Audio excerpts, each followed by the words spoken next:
कि इमरान खान साहब और उनके सपोर्टर्स के साथ जो ये पकड़ धकड़, जेलों में डालना, केसेस, पर्चे, तो हम भूल जाते हैं कि 2018 के इलेक्शन से पहले पाकिस्तान कहाँ था। इसी तरह से हमें ये नहीं भूलना चाहिए कि पहले बहुत लोगों के साथ हुआ है इस तरह का और वो गलत हुआ है कि आज ये चोर चोर का नारा शुरू हुआ, ये तब से नारा शुरू हुआ। बादशाह खान और जीएम सैयद पूरी उम्र बंद रहे। पाकिस्तान को बने साल भी नहीं हुआ था और 50% कंट्रोल है, तो उन्होंने तो यही बात फैलानी है। और पॉलिटिशियन जो होता है वो होता ही फ्रॉडिया है, चोर है। क्योंकि जुब्टो फ्रंट के अंदर एक अहम किरदार शेख मुजीबुर रहमान का भी था।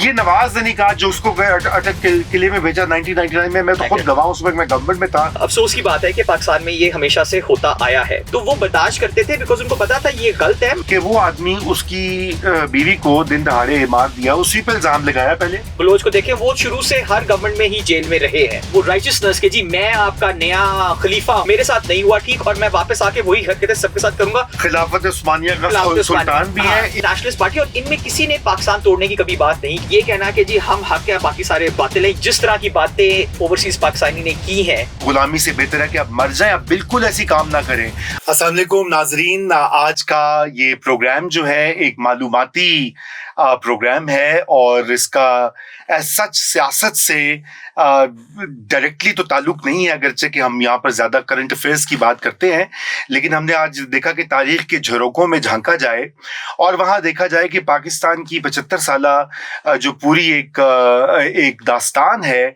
उसमें हमारी सियासी पार्टियों, सियासी वर्कर्स के साथ रियासत क्या क्या करती रही है। क्योंकि आपको पता है कि अभी पिछले चंद महीनों से एक पूरा एक बयानिया बन चुका है कि इस बार जो पाकिस्तान तहरीक इंसाफ के साथ हो रहा है वो पहली बार हो रहा है, वो पहली बार इस तरह का जुल्म और सितम रवा हो रहा है। अगरचे कि मैं ये शुरू में कह दूंगा मैं बिल्कुल उसको सपोर्ट नहीं करता और कंडेम करता हूं कि किसी भी सियासी वर्कर, किसी भी सियासी जमात या लीडर को गैर कानूनी, गैर आईनी या धक्के से, धौंस से मैदान से बाहर नहीं करना चाहिए। इसलिए मैंने आज दावत दी। हमारे मुल्क के बेहतरीन और नौजवान तारीखदान डॉक्टर याकूब बंगिश मेरे साथ मौजूद हैं। डॉक्टर बंगिश जो हैं वो माशाल्लाह उन्होंने बहुत सारी आला यूनिवर्सिटियों से तारीख में तालीम हासिल की है, कई किताबों के मुसन्निफ है, कई किताबों में काम कर रहे हैं, अनकरीब आ जाएंगी। मुख्तलिफ इदारों में पाकिस्तान में और पाकिस्तान से बाहर पढ़ाते रहे हैं, अभी हार्वर्ड में थे और अभी वहाँ से अपनी एक फेलोशिप कंप्लीट करके आए हैं और अब यहाँ पे ITU में उस्ताद हैं। तो doctor Bangash, thank you for joining us. और याकूब मैं कहूँगा आपको, मैंने फॉर्मलिज्म कर लिया। तो याकूब ये बताइए हमारे नाज़रीन को, ये जो अभी कहा जा रहा है कि जी ये पाकिस्तान में PTI में पहली बार अनप्रेसिडेंटेड, यदि जो पहले कभी नहीं हुआ, आप ये बताइए कि क्या ये दावा दुरुस्त है कि इमरान खान साहब और उनके सपोर्टर्स के साथ जो ये पकड़ धकड़, जेलों में डालना, केसेस, पर्चे, ये पूरा जो एक कल्चर है, ये क्योंकि हमारे यहाँ बहुत सारे नौजवान जो हैं उनको आपको पता ही है कि माशाल्लाह हमारी जो तारीख का हाल है, तारीख दानी का और तारीख पढ़ाने का जो अमल है, उनको नहीं मालूमात हैं। और मैं चाहता हूं कि चूंकि आप इसमें इसके एक्सपर्ट भी हैं, आप जानते भी हैं, आप हमारी भी और उनकी भी रहनुमाई करें, मैं भी सीखूंगा आपसे। तो ये जरा बताइए कि क्या आप ये समझते हैं कि अनप्रेसिडेंटेड है वाकई? जी, बहुत शुक्रिया मुझे बुलाने का। और आपने बड़ी एक इम्पोर्टेंट बात की कि पाकिस्तान में तारीख को बहुत इजी लिया जाता है। हर बंदा तारीखदान बना हुआ है और हर बंदा तारीख पे तबसरा ऐसे करता है कि उसने सारी किताबें उसकी पढ़ी हैं या लिखी हैं। तो ये एक अलमिया है पाकिस्तान में कि लोगों को तारीख से समझ नहीं आती। और तारीख क्यों इंपॉर्टेंट है? क्योंकि तारीख रिपीट होती है, दोहराती है अपने आप को, और हमें तारीख के जाविये के अंदर ही प्रेजेंट को और फ्यूचर को देखना पड़ता है, क्योंकि उसके बगैर हमें समझ नहीं आती। तो ये जो आप बात कर रहे हैं ना कि जी ये अनप्रेसिडेंटेड है, ऐसा तो कभी हुआ ही नहीं, ऐसा तो जुल्म किसी पे नहीं हुआ। अफसोस की बात है कि पाकिस्तान में ये हमेशा से होता आया है। ये कोई नई बात नहीं है। इसका ये मतलब नहीं है वो जिस तरह आपने शुरू में कहा कि ये होना चाहिए, ये नहीं है कि अगर पकड़ दकड़ पहले भी हो रही थी तो अब भी होनी चाहिए, ये नहीं होनी चाहिए।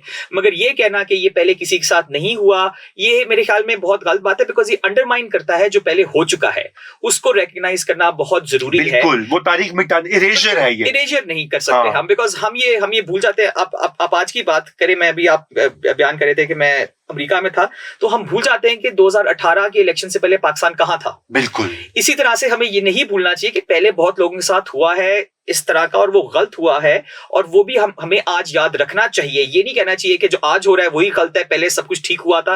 बिकॉज पाकिस्तान में प्रॉब्लम ही ये आती है कि हम तारीख में सब कुछ कहते हैं, हाँ जी तब ठीक हुआ था, मेरे साथ नहीं हुआ ठीक। बस पहले सब बंदों के साथ ठीक हुआ था, मेरे साथ नहीं हुआ ठीक, और मैं वापस आके वही हरकतें सबके साथ करूंगा और फिर वो ठीक होगा। बिल्कुल। तो ये हमें इस तरह हमें फोकस नहीं करना चाहिए। अब आपने इसकी बात शुरू की कि पहले ये कैसे हुआ, तो पाकिस्तान में एक अजीब किस्म का है कि पाकिस्तान जैसे ही बना था ना, सो हमने एक बहुत शुरू में, और ये बड़े अफसोस के साथ है कि ये मतलब कायद-ए-आज़म के टाइम के बाद शुरू हुई कि पॉलिटिशियन पे ट्रस्ट नहीं करना चाहिए। और पॉलिटिशियन जो होता है वो होता ही फ्रॉडिया है, चोर है। वहां भी चोर हम समझते हैं कि आज ये चोर का नारा शुरू हुआ, ये तब से नारा शुरू हुआ। और बड़े मजे की बात है कि जब पॉलिटिशियन पावर में नहीं आया तो चोर कैसे हो सकता है? ठीक है, मतलब उसको पावर में आके चोरी करने तो देना पहले, तो फिर उसको आप वो चोर कौन करे, वो उसको आप पकड़े। मगर ये शुरू से हमारा जो एस्टैब्लिशमेंट जो शुरू से बन गई थी, मैंने इसके ऊपर थोड़ा बहुत काम भी किया है कि हमारा ख्याल है कि जो रियल पावर जो एस्टैब्लिशमेंट ने टेक ओवर की वो 54 के बाद की। मेरा बल्कि दावा ये है कि 48 में हो चुकी थी, क्योंकि 48 में तकरीबन 50% जो वेस्टर्न पाकिस्तान है, जो अब पाकिस्तान है, 50% पे डायरेक्ट ब्यूरोक्रेटिक कंट्रोल था। बिल्कुल, सिविल सर्विस अफसरशाही का था जी। तो हम ये भूल जाते हैं कि अगर पाकिस्तान को बने साल भी नहीं हुआ था और 50% कंट्रोल है, तो उन्होंने तो यही बात फैलानी है अपने कंट्रोल को बढ़ाने के लिए, जो कि 54 में बहुत बढ़ गया और फिर 58 में बिल्कुल सामने आ गया कि जी ये जो पॉलिटिशियन है सारे चोर हैं, सारे खराब हैं वगैरह, ये सब कुछ कहानी वो चलती रही। और मजे की बात है कि हम हमेशा उनके साथ पॉलिटिशियंस भी मिले, पॉलिटिशियंस ने भी उनको सपोर्ट किया, बिकॉज उनके जो एनिमीज हैं उनको आप पॉलिटिकली काउंटर क्यों करें जब आपको चोर कहने का आसान तरीका मिल जाता है। बिल्कुल। और पहले भी ऐसे होता है, आज भी ऐसे ही होता है। अभी आप एक बंदे को क्या बोलेंगे, अभी लास्ट गवर्नमेंट में क्या हुआ था कि जी ये नहीं कि उनकी पॉलिसी गलत थी, वो चोर थे। हाँ, बड़ा आसान काम है ना, आप पॉलिसी पे काउंटर नहीं कर सकते, तो आप बोलेंगे जी वो चोर थे, चोरी आप रिपीट करते रहेंगे। तो इसमें जो सबसे पहला जो एक इंसिडेंट जो मैं बयान करना चाहूंगा वो है जी public and representative office disqualification act, PRODA जिसको कहते हैं। ये 1949 में हमारे जो पहले वजीर आजम है लियाकत अली खान साहब वो लेके आए थे। तो इमेजिन करें कि खुद एक पॉलिटिशियन होते हुए वो पॉलिटिशियंस को लेके आए, और उन्होंने तकरीबन कोई 50% पॉलिटिशियंस उसमें डिस्क्वालीफाई कर दिए, कुछ को अंदर कर दिया, किसी के खिलाफ केसेस, यानी जो नवाज शरीफ के साथ हुआ 2017 में, जो इमरान खान के साथ कह रहे हैं कि होने जा रहा है, ये 1948 में ही माशाल्लाह स्टार्ट हो गया था। और उसके पीछे लॉजिक वही थी जो आज है। मुझे ये बंदा पसंद नहीं है, चोर है। ठीक है, अब आप खुद मुझे बताएं कि 49 में आपको पाकिस्तान बने 2 साल भी नहीं हुए, कौन सी चोरी कर ली? बिल्कुल। कौन बंदा पावर में था? अगर आपने उसमें खोड़ो साहब को पकड़ा, आपने बाकियों को पकड़ा वगैरह, उन्होंने कितनी को चोरी कर ली होगी, कितना उनको टाइम मिल गया चोरी करने का, और फिर आपने डिस्क्वालिफिकेशंस भी लंबी टाइम की। और अगर आप उसकी नौयत देखें और आप उसके प्रोसीजर्स देखें तो मेरे ख्याल में आज शायद आपको थोड़ा सा प्रोसेस ज्यादा दिखाई दे। तब तो बड़े मजेदार किस्म का था कि कोई खत लिख देगा गवर्नर को कि जी ये चोर है, जो गवर्नर कहेगा चलो जी इसके खिलाफ केस प्रोडा में लगाओ और रेफरेंस करो और कहानी खत्म है उसकी। तो उसकी सालों साल के लिए, बल्कि बाद में हमारे सोहरावर्दी साहब को कोशिश की गई प्रोडा के तहत कि दूर रखा जाए, वो एंड में हमारे प्राइम मिनिस्टर भी बने। तो ये इस तरह की कहानी होती है। जी बिल्कुल, प्रोडा में निकालना चाह रहे थे, फिर प्राइम मिनिस्टर भी लगा दिया। मुझे याद है। तो लियाकत अली खान के बाद ये जो आता है टाइम, ये पहले वज़ीर आज़म सोहरावर्दी का जिक्र आपने कर दिया, उन पे भी बच गए वो बड़ी नैरोली।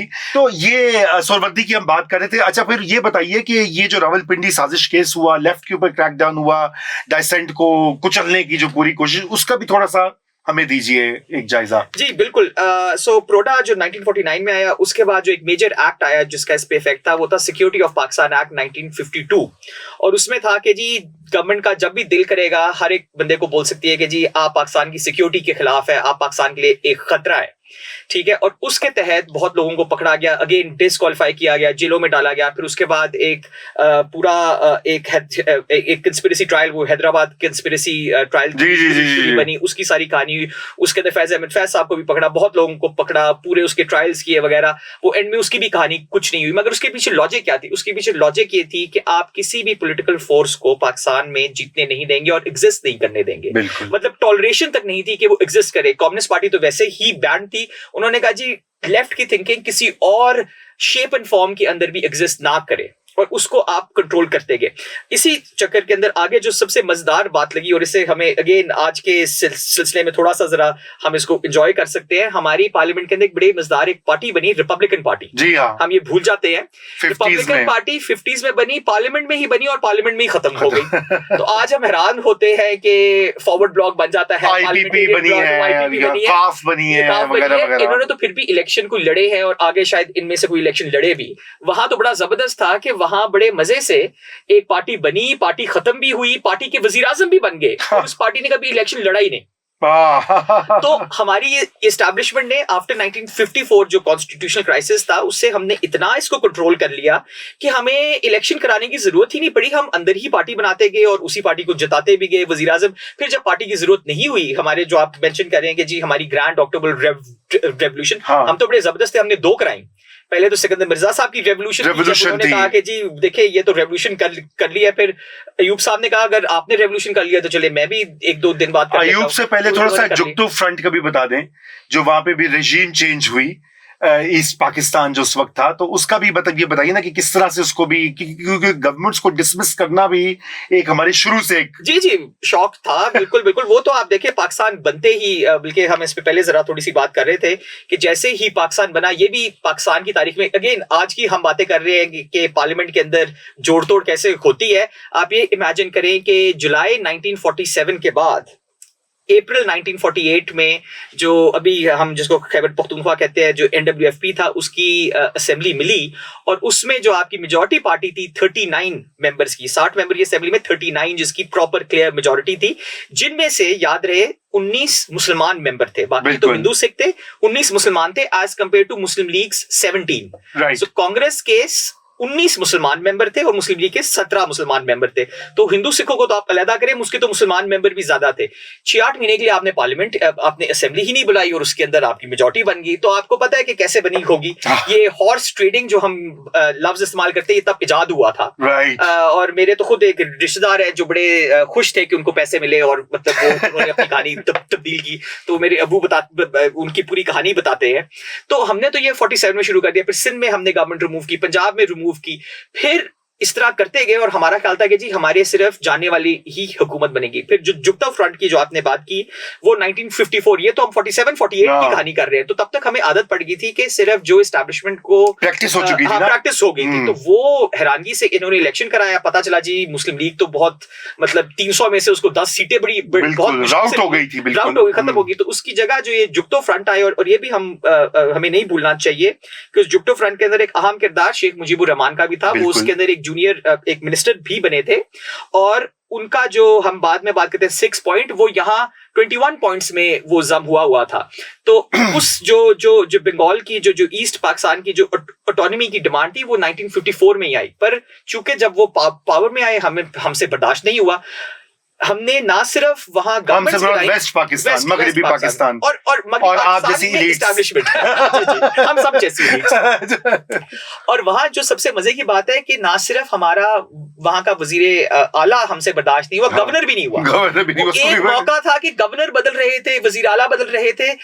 ये सिकंदर मिर्जा साहब ने अपने उसमें लिखा है कि एक वक्त वो परेशान हो गए कि वजीर आला और गवर्नर कौन है, क्योंकि वहां वाले बंदे को भी नहीं पता था। और उसी कंफ्यूजन के अंदर 4-5 महीने वहां, और ये हम भूल जाते हैं थोड़ी देर के लिए, वहां गवर्नर, वहां के चीफ जस्टिस भी बन गए जो एक गोरे थे, जस्टिस एलिस। और वो खुद परेशान थे कि मैं यहाँ क्यों आया हूं, मैं फंस गया हूं। वो रिटायरमेंट लेके फिर भाग गए, उन्होंने कहा यहाँ हो क्या रहा है। सो हमारे से बर्दाश्त ही नहीं होती कि जब एक पॉलिटिकल फोर्स आती है हमारे से, वो उसकी लेजिटिमेसी बर्दाश्त नहीं और फिर हम क्या बोलते हैं, वहां भी क्या था, फजल हक साहब पे क्या किया, उनको भी जेल किया।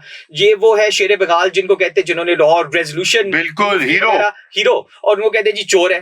अगेन ये जो चोर है ना, जो अभी ये नया कॉन्सेप्ट नहीं है, ये शुरू में यही है, जिस बंदे की पॉलिटिकल लेजिटिमेसी खत्म करनी हो, चोर चोर चोर चोर और चोर से ज्यादा याकूब रिप्रेसिव मेजर्स, ठीक है, सबको जेल में कर दिया। और गद्दार और ये है ना, सो हमारे ये जो लेबल्स है ना, ये गद्दार है, ये चोर है, ये फ्रॉडिया है, ये सारा है, तो ये पहले भी होते आए हैं और ये एक पैटर्न है जो कि हमने 1947-48 के अंदर शुरू किया। और इसकी बेस यही है कि वी डू नॉट थिंक के पॉलिटिशियंस की लेजिटिमेसी है। ये हम किसी भी shape and form, right wing हो, लेफ्ट विंग हो, सेंटर में हो, कहीं भी हो, जब कभी कोई पॉलिटिशियन एस्टैब्लिशमेंट से आगे बढ़ने की कोशिश करता है, उसकी लेजिटिमेसी खत्म कर दी जाती है। और ये पहले भी थी और आज भी है, और हमें पहले वाले को बिल्कुल नहीं भूलना चाहिए, बिकॉज जो पहले 5-10 साल में, वो आयशा जलाल कहती है ना कि जो 10 साल में एक सांचे में पाकिस्तान ढल गया, उस सांचे से अभी तक हम बाहर नहीं निकले। वही चल रहा है। सांचा तो वही है ना जो पहले 10 साल में बन जाता है, ठीक है, और उसी के अंदर हम घूम रहे हैं।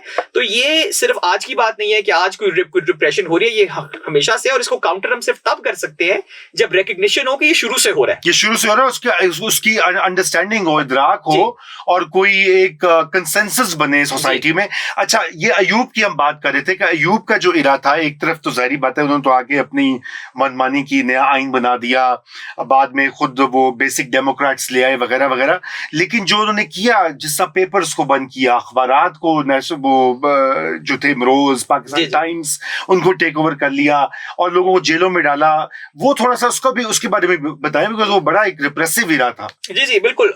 हम इसके बारे में भी बहुत भूल जाते हैं कि ये अयूब खान साहब ने एक चीज बनाई थी, नेशनल प्रेस ट्रस्ट।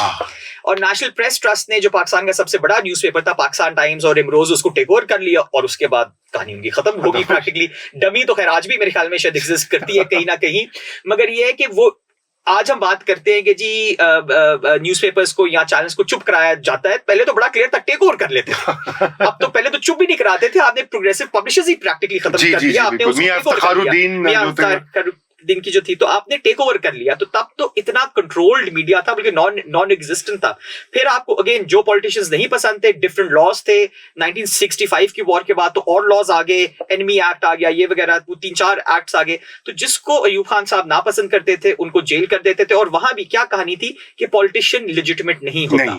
और ये जो हम सारी डेवलपमेंट की बात करें, जो आपने पहले की कि जी वो इमरान खान साहब भी कभी कभी वो रेफरेंस देते थे कि जी ये बड़ा, हाँ जी, कि जी बड़ा गोल्डन एरा था। देखिए वहां मैं सिंपल सी बात करूंगा, बिकॉज वो बहुत एक कॉम्प्लिकेटेड, वो एक सेपरेट डिबेट है, मगर अगर इतना अच्छा एरा होता तो 1971 में पाकिस्तान टूटता ना। यस, बिल्कुल। कोई ना कोई बीच में जो रॉट है ना, वो सरफेस में तो बड़ा अच्छा था, स्माइल थे अयूब खान साहब की, आपको पता है स्माइल बहुत अच्छी थी, वो हर दफा स्माइल ही करते रहते थे, हैंडसम भी थे, बहुत हैंडसम थे। मेरे ख्याल में हमारे खान साहब से शायद ज्यादा ही हैंडसम थे। और उनका बड़ा एक्सपीरियंस भी था, और इनसे ज्यादा सलाम दुआ थी, मतलब वर्ल्ड लीडर्स के साथ, वेस्ट में बड़े पॉपुलर थे। बिल्कुल। मगर ये है कि बीच में जो रॉट था, वो बीच में आ रहा था। वो रॉट इसलिए आ रहा था क्योंकि आप जब तक लोगों की लेजिटिमेट पॉलिटिशियंस के साथ एंगेज नहीं करेंगे तो मुल्क डेवलप नहीं करेगा। आपने एक कॉस्मेटिक डेवलपमेंट आप लेके आए हैं, आप एक सरफेस पे लेके आए। आपने क्या किया था, मतलब एक सिंपल सी बात सिर्फ यहां करूंगा कि आप कंज्यूमर इकोनॉमी को ले आए। उस कंज्यूमर इकोनॉमी से क्या हुआ कि हमारी इंडस्ट्री नहीं डेवलप हुई, हमने सब कुछ इंपोर्ट करना शुरू कर दिया। हमें यहाँ महंगी गाड़ियों का शौक चढ़ गया, हमें यहाँ इंपोर्टेड खानों का शौक चढ़ गया, वो सारा, और उसकी वजह से आपकी इकोनॉमिक बेस नहीं बनी। और अमेरिकी इमदाद, यूएसएड की डिपेंडेंस जो है, डिपेंडेंस आ गई। तो वो जो सारा रॉट जो था बीच में, अब उसका क्या है कि जी वो उससे पिक्चर्स बड़ी अच्छी आती है। जैसे अगर आप एक कैडिलैक के ऊपर बैठे हैं तो पिक्चर बड़ी अच्छी आएगी, मगर द थिंग इज कि आपने वो पूरी इंपोर्ट आपको करनी पड़ रही है, ठीक है। तो वो पाकिस्तान की इंडस्ट्री नहीं बनी, कुछ नहीं बनी। अगेन क्यों हुआ? क्योंकि टॉप डाउन अप्रोच थी। क्या अप्रोच थी? आपने जो उन्होंने बेसिक डेमोक्रेट भी बनाए, वो भी एक बड़ा मजेदार किस्म का मजाक था कि यूनियन काउंसिल पे तो लोग इलेक्ट हो रहे हैं, by the time you reach the province और नेशनल असेंबली तो 50% तो ब्यूरोक्रेट थे वहां, बिल्कुल, ठीक है। तो वो पावर तो उनके पास कोई थी नहीं। सो वो आपने एक यस मैन की एक कहानी बना ली। फिर जो आपको पता है, जो प्रेसिडेंशियल इलेक्शन में इन्होंने फातिमा जिन्ना के साथ किया, इलेक्शन जी, जो उन्होंने फातिमा जिन्ना के साथ किया, और ये लोग, बहुत कम लोगों को ये पता है या ये लोग मानना नहीं चाहते कि 1965 की जो इंडिया पाकिस्तान वॉर है, उसके पीछे रीजन ये था कि अयूब खान साहब बहुत बदनाम हो रहे थे, जो उन्होंने रिगिंग कराई थी।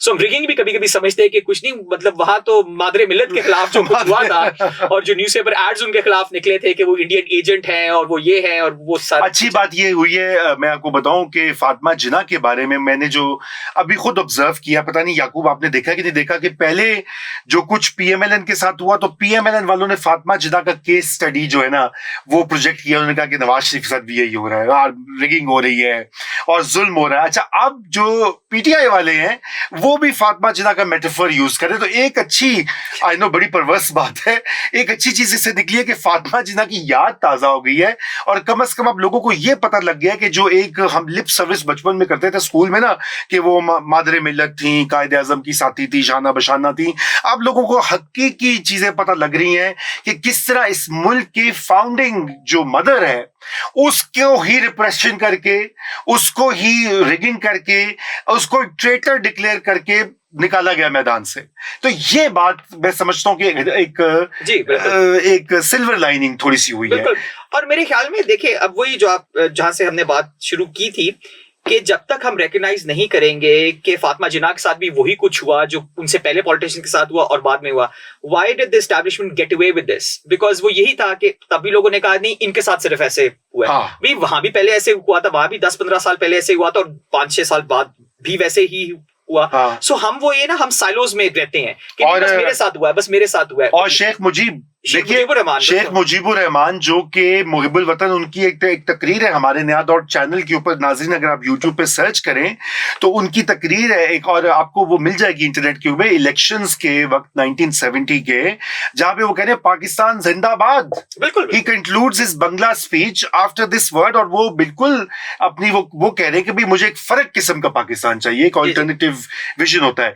तो वो जो हुआ बड़ा अनफॉर्चुनेट पीरियड है 70 का, 71 का, और जो जनरल याया के अंडर हो रहा था, मतलब उससे तो खैर वो तो रिप्रेशन प्रो मैक्स जिसे कहना चाहिए कि लोगों को पकड़ के और मार रहे थे, सबको बंद कर दिया था पॉलिटिशियंस को उस जमाने में, हम पहले बात भी कर रहे थे। लेकिन फिर उसके बाद पाकिस्तान दो लख्त होता है और एक सिविलियन गवर्नमेंट आती है ऑस्टेंसिबली।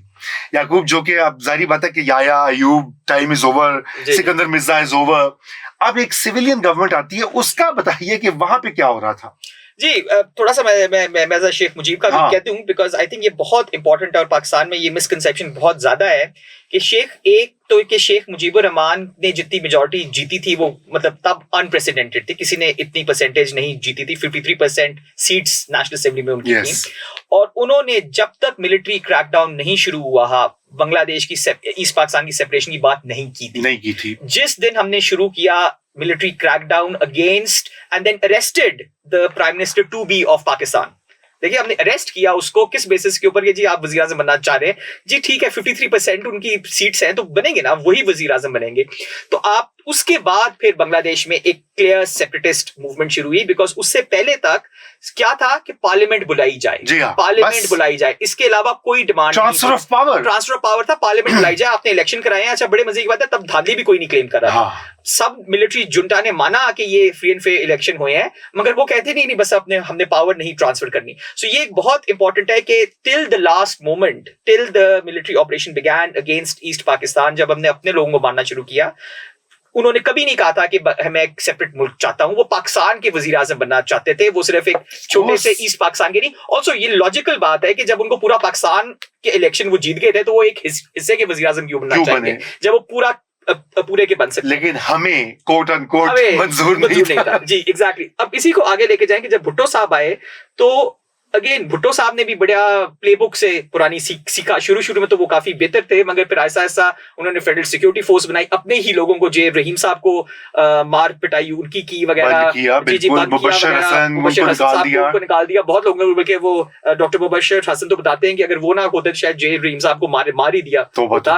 वहां भी बहुत लोगों को डिप्रेशन के जरिए किया गया। फिर आप ये इमेजिन करें कि जिस तरह से पेशावर और क्वेटा के अंदर गवर्नमेंट्स को रिमूव किया गया, उनके खिलाफ पूरा ऑपरेशन शुरू किया गया। एंड वी अगेन फॉरगेट कि पूरा बलूचिस्तान में तो प्रॉपर एक 4 साल का military operation, proper first time real military operation, जहां कारपेट बॉम्बिंग की गई, ईरान के साथ गनशिप हेलीकॉप्टर्स वहां से लेके आए और लोगों को मारा गया।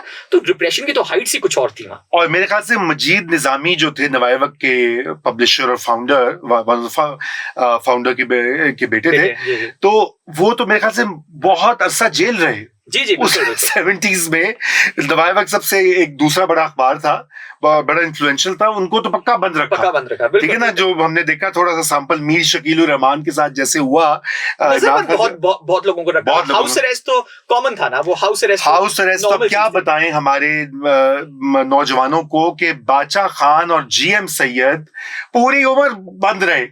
अब ये देखिए, बादशाह Khan was in jail 26 years 26 years without a single thing being proven against him. nothing 26 साल। और जीएफ सैयद तो मरे भी हाउस अरेस्ट के अंदर, वो हाउस अरेस्ट के अंदर। आई मीन अब आप मुझे ये बताइए कि ये वो तारीख है पाकिस्तान की, इसको मसख करके इरेज रबड़ से लेके ना मिटा के खत्म कर दिया जी। अब लोगों को पता ही नहीं जीएम सैयद। अभी आप पूछेंगे किसी को फैसलाबाद में जाके, या सुना भी नहीं होगा ना, सुना भी नहीं होगा आप नहीं। और आप देखिए कि उनका रिएक्शन क्या था, किसी ने भी नहीं कहा कि मुझे पकड़ रहे हैं तो उठ खड़े हो, चीजें तबाह कर दो, को तबाह कर दो। तो ये भी हमें जरूर देखना चाहिए कि पहले जो पॉलिटिशियंस थे ना, वो चूंकि रियल पॉलिटिशियंस थे, ठीक है, तो वो बर्दाश्त करते थे बिकॉज उनको पता था ये गलत है, मगर एक प्रोसेस है, ठीक है, रियासत का एक तस्वुर होता है ना, हाँ जी, वो जी, उसको आप नहीं तोड़ सकते, उसको आप चैलेंज नहीं कर सकते, बिकॉज अगर रियासत ही ना रही तो फिर आप पॉलिटिक्स करेंगे का, आप कहाँ करेंगे, रियासत नहीं, मुल्क नहीं होगा। अच्छा, तो मैं अब ये कहना चाहता हूँ कि अच्छा, मैं सॉरी ये तस्दीक कर दूं कि मजीद निजामी हमीद निजामी के भाई थे जी। अच्छा, तो मैं मजीद ये कह दूं कि उसके बाद भुट्टो साहब का जो हुआ सो हुआ, फिर वो रिप्रेशन का एक और दौर शुरू हुआ। भुट्टो साहब को निकाल दिया एक मार्शल लॉ के जरिए जुलाई 1977 को। 2 साल उनका एक ट्रायल हुआ जहां पर इनको दिन भर खड़ा किया जाता था, एक अदालत से दूसरी अदालत, और फिर अल्टीमेटली वाज हैंग्ड। मतलब इससे भी ज्यादा क्या मेरे ख्याल से पाकिस्तान की तारीख का स्याह तरीन दिन होगा। और उस जमाने में जो पीपीपी के वर्कर्स के साथ जो हुआ, जो कि अब वंस अगेन वो दास्तानें जो हैं, वो कहानियां भूल गए हैं, खत्म हो गई ना, पता है, हमने पढ़ाई भी नहीं, हमने कोशिश भी नहीं की। तो वो जो पीरियड है मेरे ख्याल से, वो तो खैर मुझे भी थोड़ा थोड़ा याद है, I was a young kid then 80s में, लेकिन आई डू रिमेम्बर उसकी ग्लिम्पसेस, जानने वाले ये वो, उसका थोड़ा सा एक हिस्टोरिकल परव्यू में बताइए हमें कि वो किसका, आप ये समझते कि that was perhaps the most repressive? जी बिल्कुल। आप ये देखें कि उस जमाने में तो उन्होंने जो लाहौर फोर्ट है, अटक फोर्ट वगैरह, ये जो अटक फोर्ट लोगों को अभी थोड़ा सा याद है कि अटक फोर्ट की कोई कहानी है, वो ज़िया साहब की कहानी है ना, कि उन्होंने पॉलिटिकल प्रिजनर सारे अटक फोर्ट और लाहौर फोर्ट में रखे हुए थे। तो after centuries of not being used for that purpose, तो आपकी कोठरियां वगैरह वहां उन्होंने रखे, लोगों को जेलों में डाला, लोगों को मारा, और कोई प्रोसेस, मतलब अभी तो फिर भी चले, कोई वारंट कहीं ना कहीं इश्यू हो जाता है, कुछ हो जाता है, वहां तो आपके कोर्ट्स बिल्कुल चुप थे जी, कोई रिएक्शन नहीं आ रहा था। बिकॉज क्या किया था, सबसे पहले भुट्टो साहब ने अपना जो ज़ियाउल हक साहब ने अपना जो प्रोविजनल कॉन्स्टिट्यूशन ऑर्डर था, उसके तहत लोगों को इन्वाइट किया कि जी आप ओथ लें, तो वैसे ही आपका सुप्रीम कोर्ट क्लियर हो गया, ठीक है, जस्टिस दुरा पटेल वगैरह इस तरह के आउटस्पोकन लोग बाहर चले गए। सो आपका एक बड़ा एक कंट्रोल कोर्ट था, कोर्ट्स भी नहीं कुछ कहते थे, लाहौर हाई कोर्ट भी नहीं कुछ कहता था, सुप्रीम कोर्ट भी नहीं कुछ कहता था, कोई बोल ही नहीं सकता था। पब्लिक विपिंग देखें, जो पब्लिक विपिंग, कोड़े मारना, नाज़रीन पब्लिक में सरेआम, पब्लिक में कोड़े मारे और आपने लोगों को रिप्रेस किया। फिर आप ये देखिए कि आपने by the stroke of a pen women को आदा कर दिया जी, उनकी जो आपने टेस्टिमनी आदी कर दी। सो वो तो द ह्यूमन राइट्स, बाकी सिविल लिबर्टीज, पॉलिटिकल, तो मतलब कोई कहानी शुरू ही नहीं होने देती। तो वो हम उस एज से भी निकले हैं। एंड अगेन वही जो मैं ये बार बात इसलिए कह रहा हूं कि जब तक हमें ये तारीख याद नहीं रहेगी, हमें पता नहीं चलेगा कि इस सर्कल से निकलना कैसे है। बिल्कुल। वो आशा जलाने का ना जो सांचा है, हम सांचे में ही घूम रहे हैं। उससे आगे तभी निकलेंगे जब हमें पता चलेगा कि होता क्या रहा है, क्यों होता रहा है, और इससे फिर निकलना कैसे है, तभी एक कंसेंसस डेवलप हो। और देखो याकूब, दूसरी एक और इसमें अहम बात ये है कि ये इसलिए भी ये बात करना जरूरी है, हम इसलिए नहीं कह रहे कि आज जो हो रहा है वो कम हो रहा है या ज्यादा हो रहा है, वो ये कि ये एक कंटिन्यूएशन है जी। हमारी जो नौ आबादियाती रियासत का जो तरीकाकार है, सियासतदानों के साथ, आपने कहा उनको शुरू में इनको डीलेजिटिमाइज करना, करप्ट बोलना, और ये रिप्रेसिव टैक्टिक्स करना, फ्रीडम ऑफ प्रेस करना, ये एक कड़ी है ये, और इस कड़ी को तोड़ना जरूरी है इसको, लेकिन आप तोड़ेंगे कैसे जब तक आप समझेंगे नहीं। बिल्कुल। फिर आगे मुशर्रफ साहब ने भी तो ऐसे किया ना कि पॉलिटिशियंस लेजिटिमेट नहीं है। हम हमारे आज से कितने लोगों को अब याद भी है कि शौकत अजीज साहब हमारे एक इंपोर्टेड प्राइम मिनिस्टर थे। अगर आप इंपोर्टेशन की बात कर रही हैं तो वो तो क्लियर इंपोर्ट थी, वो कहे आए फाइनेंस मिनिस्टर थे, फिर प्राइम मिनिस्टर थे, फिर चले गए। मतलब बंदे तो अच्छे हैं, मगर ये है कि वो अगर आप इंपोर्ट होने की बात कर रहे हैं, नहीं बंदे क्या अच्छे, देखे ना, बात की बंदे तो यही है ना कि मतलब वो डमीज थे, देखे ना, जमाली, शौकत अजीज और ये अपना चौधरी शौजात, 3 वुज़रा आज़म। अच्छा, उनको भी निकाल दिया, जमाली भी टॉलरेट नहीं हुआ इनसे। अच्छा, और मैं आपको ये बता दूं कि उस जमाने में भी जावेद हाशमी को कितने साल बंद रखा। बिल्कुल। एक लेटर उसने मुबैना अलेजिडली खत लिखा था। इन्होंने तो टीवी पे आके मोहतरम शहबाज गिल साहब ने कहा कि जूनियर जो हैं फौज में वो सीनियर्स की बात ना माने, बिल्कुल बिल्कुल, ठीक है, Incitement of, म्यूटनी की है म्यूटनी। कि- अच्छा, इन्होंने 9 मई से पहले और उस दिन उन्होंने कहा कि जी आसिम मुनीर जो है मौजूदा आर्मी चीफ, उसको गिरा दो, जनरल साहिब टेक ओवर कर लो। अच्छा, वो तो जावेद हाशमी ने तो मासूम ने ही खत, आई मीन मासूम मैं इसलिए कह रहा हूँ कि I mean it was nothing compare to, और वो भी एक ट्रम्प टप लेटर था, 6 साल उसको बंद रखा उन्होंने, बल्कि तस्हीह की ट्विटर के ऊपर।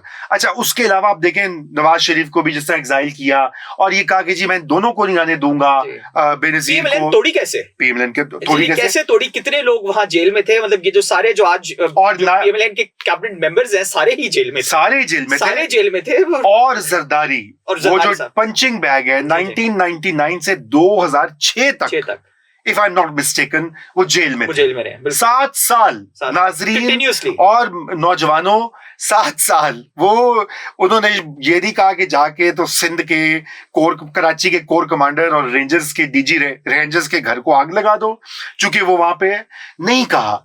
वही जो याकूब साहब कह रहे हैं, बंगिश साहब कह रहे हैं कि एक रियासत का एक सियासत में तस्वुर होता है कि वो होगी तो आप उसको चेंज करेंगे, उसके अंदर काम करेंगे, उसको ढालेंगे मुख्तलिफ जाविये में।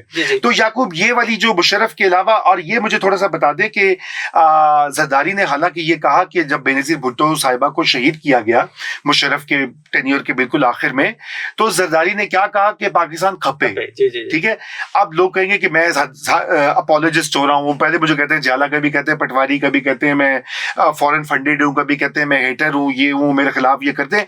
मगर क्वेश्चन ये है कि वो आदमी उसकी बीवी को दिन दहाड़े मार दिया, उसी पर इल्जाम लगाया, पहले पूरा propaganda campaign, wild propaganda campaign हुई कि जी he is the one who is ordered her killing. आप देखें ना, ये भी रिप्रेशन है ना, बिल्कुल। ये वायलेंस का हिस्सा है।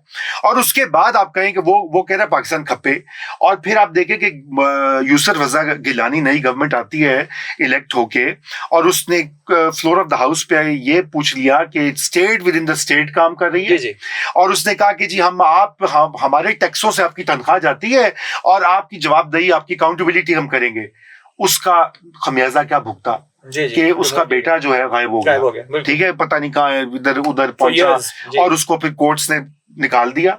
और इधर क्या है कि इधर मेजर जनरल फलाना डर्टी हैरी है, ओए बेगैरत, ओए ये अभी आप देखे था, there's a I mean I sometimes find it surreal, I mean it's funny, it's sad, it's surreal as well कि हमने किस लेवल तक उसको पुश किया without identifying, diagnosing the real problem.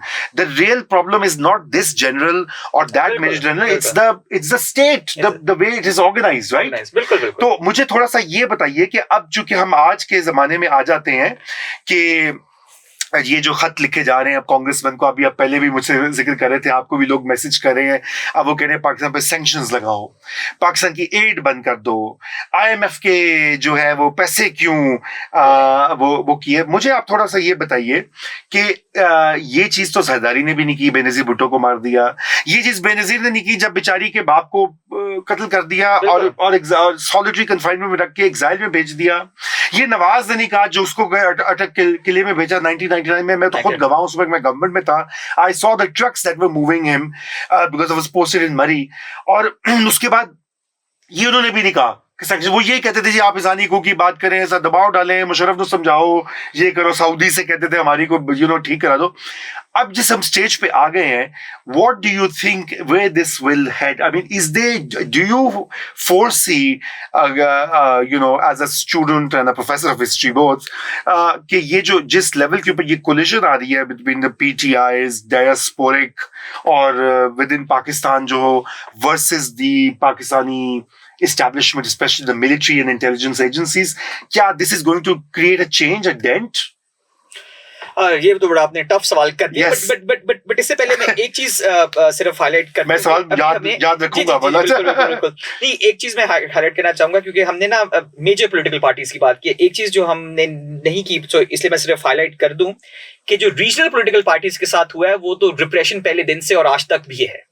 ठीक है, आप छोटी पॉलिटिकल पार्टी सिंध नेशनलिस्ट जो पार्टी है उनको देखें, या कोई पख्तून नेशनलिस्ट है वगैरह, बलोच को देखें, वो शुरू से हर गवर्नमेंट में ही जेल में रहे हैं और वो मतलब मेरे ख्याल में वो जेल से बाहर ही कम निकलते हैं, वो मेरे ख्याल में बाहर निकल के ज्यादा परेशान हो जाते हैं बिकॉज वो जेल में उनको आदत पड़ गई है।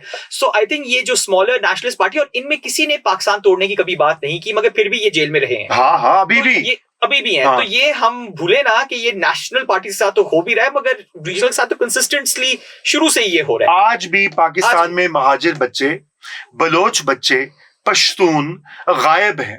हजारों की तादाद में, खुद ऑफिशियल डॉक्यूमेंट्स कहते हैं कि हजारों मिसिंग पर्संस हैं। बिल्कुल बिल्कुल, ठीक है ना। अच्छा, वो बेचारे, उनकी आवाज देने वाला कोई नहीं है। हाँ, मैं ये समझता हूँ कि किसी को, इमरान रियाज खान को या दीगर किसी पीटीआई सपोर्टर को गायब करना किसी को भी नहीं करना चाहिए, बिल्कुल गलत है, बिल्कुल कंडेमनेबल है। लेकिन मैं कहता हूँ खुदा के वास्ते उसको तो एक्नॉलेज कीजिए। जी, और यही है ना कि इसलिए तारीख को जानना बड़ा जरूरी है, बिकॉज 2018 से 22 में भी ये हो रहा था ना, बिल्कुल उसको भी ये लोग कंडेम करे। बट ये दिस लीड्स टू मी, जो आपने सवाल किया कि पहले जो जिस तरह के पॉलिटिशियंस पाकिस्तान में थे और जो अब हैं, उसके अंदर मेरे ख्याल में एक ग्राउंड लेवल डिफरेंस है, एक फर्क है।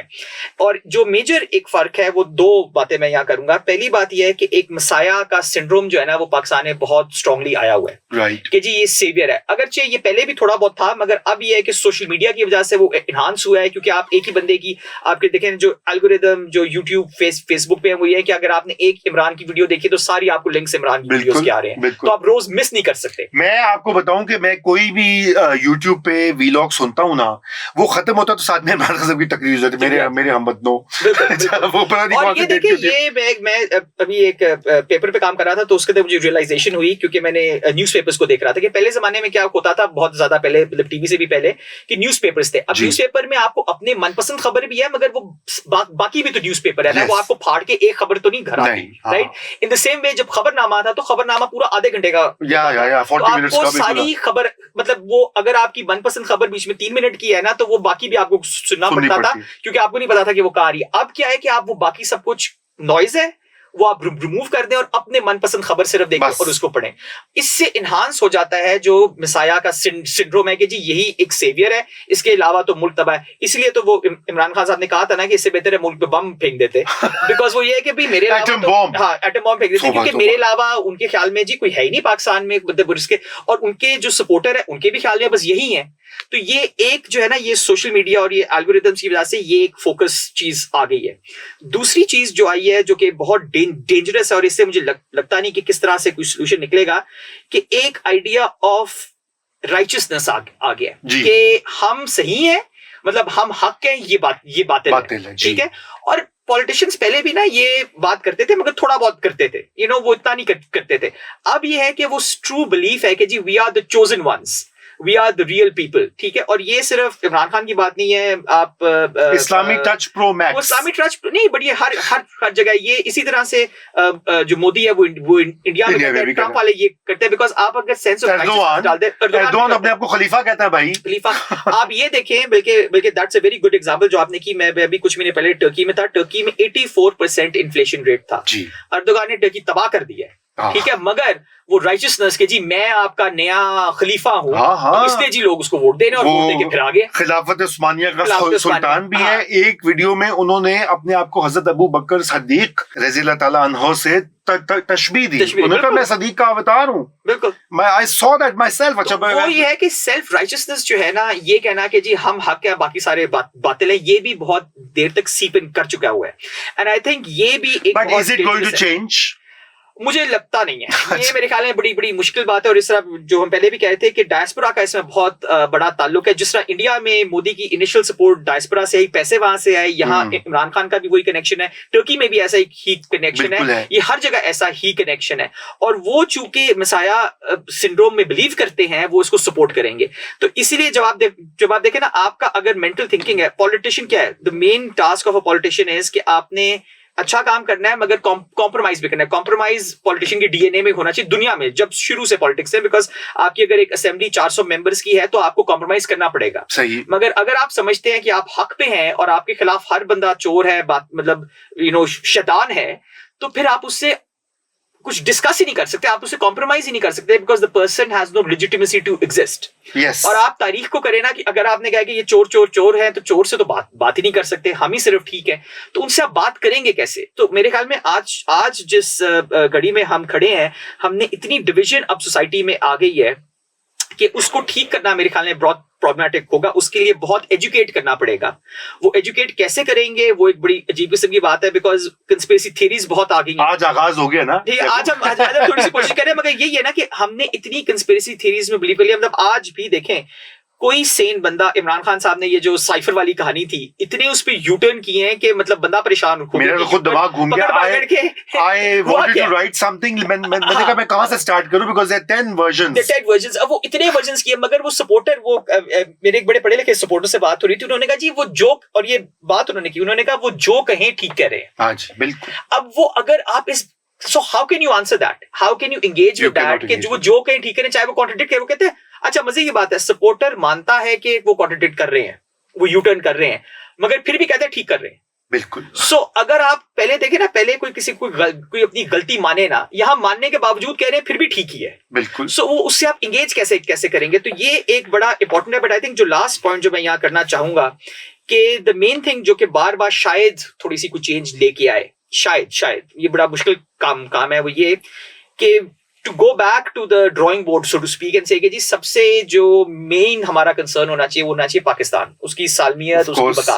क्योंकि अगर इस सारे चक्कर में मैं अभी मतलब साल डेढ़ बाद वापस पाकिस्तान आया, और मैं हैरान था, और ये मैंने आपको भी बताया, बड़े दोस्तों को भी बताया, कि जो पाकिस्तान की इज्जत है वो दुनिया में बहुत कम हो गई है। जो ये हालात हैं, जिस तरह के लोग हैं हमारे, जो इस तरह की हम हरकतें यहाँ कर रहे हैं, और इसकी वजह से पाकिस्तान तबाह हो रहा है। अगर ये कर करके अभी जो आपने पहले भी बात की कि यूएस में जो हियरिंग्स हो रही थी, वहां जिस तरह की बातें ओवरसीज पाकिस्तानी ने की हैं, वो मतलब बहुत ही शर्म की बात है। बहुत ज्यादा। आप किसी दूसरे मुल्क के अंदर अपने मुल्क को तबाह करने की रेसिपीज उनको बता रहे हैं, और खुद मजे से बैठे हुए हैं विद द मिलियंस। बिल्कुल ठीक है, अयाशी हो रही है जी। तो हम ये जो हरकतें, अभी आप देखें ना, मैं आपको एक एग्जांपल दूं, बांग्लादेश में भी इलेक्शन होने वाले हैं जनवरी में। जी। अभी बांग्लादेश में भी हियरिंग्स होंगी। आपको कोई ऐसा बंदा नहीं मिलेगा जो अपने मुल्क को अंडरमाइन करना शुरू कर देगा। और देखिए इस वजह से बांग्लादेश कहां निकल गया। 1970 में वो उसकी पॉपुलेशन हमारे से ज्यादा थी, इकोनॉमिकली हमारे से बास्केट केस था,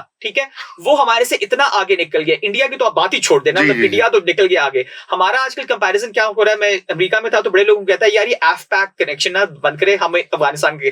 वो एक अमेरिकन कमेंटेटर ने कहा कि जी आपका अफगानिस्तान से कंपैरिजन ही करेंगे तो किस मुल्क से करेंगे बताएं। तो अगर हमारा कंपैरिजन ही अफगानिस्तान के साथ है तो फिर तो अल्लाह ही हमें बचाए, अल्लाह ही बचाए। अगर ये आपका ख्याल है कि 40, अच्छा इमेजिन करें हमारा कंपैरिजन उस मुल्क के साथ है कि जहां 50 साल से कंटिन्यूस जंग हुई है। बिल्कुल, हमारे तो नहीं हुई, मगर हमारे अगर लोग, सो आई थिंक जो थोड़ा सा इसमें डेंट पड़ सकता है वो ये है कि इन लोगों को एक रियलाइजेशन की जाए कि देखिए जो आपकी पॉलिटिक्स है चले, वो हम नहीं आपको कन्विंस कर सकते कि आपका मिसाया नहीं है, मगर क्या इससे पाकिस्तान को फायदा हो रहा है, क्या इससे पाकिस्तान तबाह हो रहा है, क्या नहीं हो रहा, क्या हो रहा है। एंड आई थिंक वो रियलाइजेशन कि यू कैन नॉट, वो इमरान के पीछे चलते चलते अगर पाकिस्तान ही खत्म हो जाता है तो फिर फायदा नहीं है। वो इमरान ने कहाँ वजीर आजम बनना, कहाँ का वजीर आजम बनना, बहुत अच्छी बात है। बहुत एक इंपॉर्टेंट रियलाइजेशन है जो कि बार बार कहने की बहुत अशद जरूरत है, बिकॉज जिस रास्ते पे हम चल रहे हैं वो मुल्क ही तबाह करेगा और कुछ नहीं कर सकता। बहुत आपने अहम बात की। आई एम श्योर बहुत से लोग आपकी ये बात सुन के जरा परेशान भी होंगे, नाराज भी होंगे, बट अच्छी बात है, नाराज होकर एंगेज करें ना at least. But some things have to be said, ठीक है। और याकूब आपने जो बात की ना कि आपको मुश्किल लगता है, मैं समझता हूँ, मैं इन तमाम तर मुश्किल हालात के में भी ऑप्टिमिस्टिक हूँ। और मैं समझता हूँ कि आप जैसे लोग, आप जैसे यंग, आप मुझसे उम्र में छोटे हैं लेकिन यकीनन तालीम में मुझसे कहीं आगे हैं, और मैं समझता हूँ कि आप जैसे यंग एकेडमिक्स, हिस्टोरियंस, इनको पब्लिक से इंगेज करना चाहिए। ये जो बबल्स में एकेडेमिया ऑपरेट करती है ना, ये भी मुझे इससे बड़ी तकलीफ होती है। जी बिल्कुल, कि वो अपने वहां बैठे रहते हैं यूनिवर्सिटी में, बड़े बड़े मकाले, पेपर्स, किताबें निकाल रहे हैं और लोगों से आपका कोई रिश्ता नहीं है। जिस माशरे के आप हैं, जिसके ऊपर आप स्टडी कर रहे हैं, वो तहकीक आप लोगों तक पहुंचाते नहीं है। तो इसलिए नाजरीन, आज की लुबे लुबाब ये है कि याकूब बंगिश साहब हमारे साथ एक सीरीज करेंगे वो, और खुसूसन हमारे जो नौजवान हैं, आपको जब ये सुने ना कि आपको गुलामी गुलामी से बेहतर है कि आप मर जाएं। आप बिल्कुल ऐसी काम ना करें। आप क्यों मरे? दुश्मन मरे आपके भाई। आप जिंदा रहें, आप पढ़ें लिखें, डॉक्टर याकूब बंगिश की बातें सुनें और लोगों को यूट्यूब पे जाके सर्च करें, किताबें निकालें, अखबारात का मुताला करें, अपनी करीबी लाइब्रेरी में जाएं और सीखें कि पाकिस्तान की तारीख क्या, पाकिस्तान का हाल क्या और वो कैसे हमारे हाल पर और मुस्तकबिल पे असरअंदाज होगी। इसके साथ ही खुदा हाफिज और बहुत शुक्रिया।